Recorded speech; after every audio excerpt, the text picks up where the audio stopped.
here back in 2010 that Mary Wooldridge stood in front of this community agency, Connections, and made promises to fund the equal pay case should the Baillieu government be elected.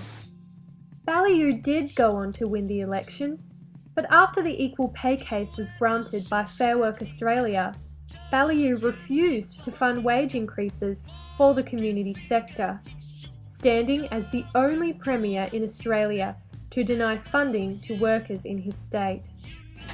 So I guess Baillieu deciding not to fund the equal pay case has had a huge detrimental effect to workers in Victoria. As a result of Baillieu deciding not to fund this case and go back on his promise, this could result in job cuts, service cuts, and we're actually already starting to see that in the industry. The Baillieu government, prior to being elected, made a commitment to fully fund the outcome of this case, and they reneged on that commitment that they made, so we were pretty angry about that.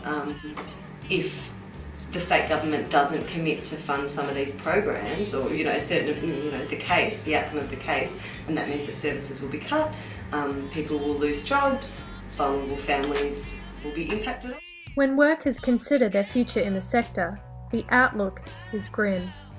To be honest, I probably don't think I will last a long time in the industry, given the promises that have been made and the amount of times that we've been let down.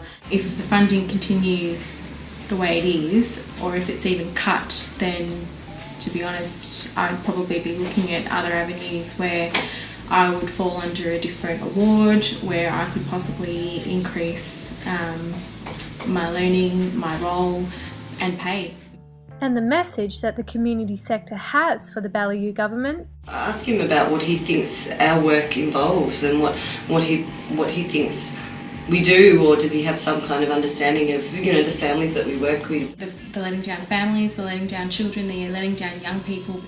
Well, I'd tell him that he was a liar. Go To News tried to contact the office of Mary Wooldridge for comment on the matter. However, we were unsuccessful.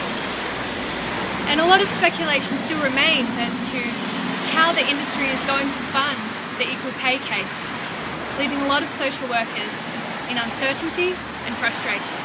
I would say fund the case. It's bullshit. He's going to have to deal with the fact that a lot of people aren't going to like him at all. You need to start thinking about how your decisions actually affect the community.